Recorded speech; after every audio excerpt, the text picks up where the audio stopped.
Avant de construire sa propre maison écologique, il faut d'abord comprendre quelques concepts. Au nord, toute petite ouverture. L'est, l'ouest, pas trop. Ça va être le premier principe.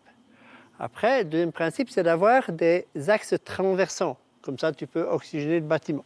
Ici, des pieux pour éviter la rétractation des sols en cas de grosse chaleur. Là, une petite avancée de toit, car c'est la façade est. On a une petite casquette de 50 cm parce que le soleil n'est pas trop dérangeant. Et du coup, quand on a des petites ouvertures, le soleil, là, il n'y arrive pas. Donc là, on est assez tranquille. Et à l'intérieur, bonne surprise pour Hervé, venu se renseigner. Ah bah il fait bon là. Ah ouais, trop bien. On a la fraîcheur quand même dedans. Hein. Ouais. Moi je voulais une maison qui soit une maison écologique et qui donne le sentiment de respirer quand on est à l'intérieur. Les pièces sont pourtant pas immenses et on a l'impression qu'on respire, quoi, qu'il y a de la place, qu'il y a de l'air. Pour Jean-Luc, construire une maison bioclimatique est une évidence. Côté prix, un surcoût au démarrage, mais des économies à l'usage avec des astuces comme cette avancée.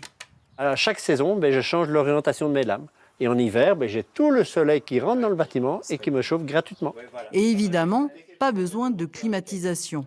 Pour moi, non, mais par contre, effectivement, s'il y a une semaine de canicule, effectivement, on sait qu'il fera un peu plus chaud.